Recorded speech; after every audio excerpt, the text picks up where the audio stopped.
May mga bagong eroplano ang Philippine Air Force na nakatakdang dumating sa bansa at inaasahang makakatulong ito sa pagbabantay sa ating mga teritoryo. Kaugnay niyan, kinumpirma ng Armed Forces of na ang Cebu na ang magiging hub para sa kanilang mga bagong eroplano. Narito ang aking report. Ito ang Cebu City. Dito nakabase ang AFP Central Command na magiging hub ng mga bagong eroplano ng Philippine Air Force. Ito ngayon ang kinumpirma ng mga matataas na opisyal sa militar sa eksklusibong panayam ng PTV4 News Team sa Cebu. Ayon kay Air Force Chief Lieutenant General Jeffrey Delgado, ang rehiyon ng Visayas ay isang strategic na lugar para sa militar dahil ito ay malapit sa Luzon, partikular sa Timog Kanluran ng Mindanao at Timog Kanluran ng Palawan na malapit sa West. We intend to put up more hangars for our fighter aircraft in the future and our transport aircraft and helicopter. Put some more aircraft here once the aircraft arrives. Because of its strategic location, it can support both northern Luzon and southern part of the Philippines.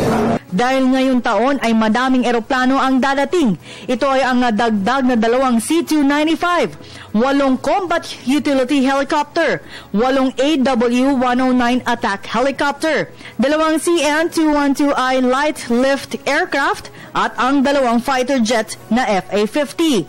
Ito din ang magiging ng bansa para sa kanilang mga planong pagpapatrolya sa ating mga teritoryo, hindi lamang sa West Philippine Sea, maging sa Mindanao.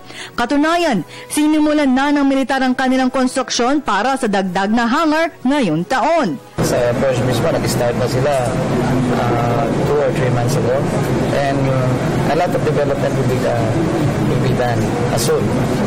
Wala po pupuntahan ang Visayas, kundi yung patungo sa development. Sa external defense po ba ito? External defense, nandiyan na tayo sa territorial defense. And this will be the home of the strategic command center. Maging ang Reserve Force ay pinapalakas na ng AFP.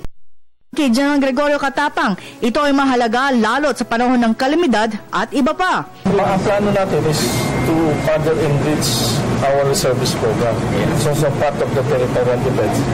Yung Air Force, Navy, Army, papalakasin naman nila yung reservist program. Bagamat nahuhuli na ang AFP sa pagkakaroon ng mga bago at modernong gamit para protektahan ang ating bansa, pero anila, malaking bagay pa din ito sa ating mga kawal para gampanan ang kanilang trabahong protektahan ang ating mga teritoryo sa West Philippine Sea. Para sa Telebisyon ng Bayan, ako si Waywaya Macalma.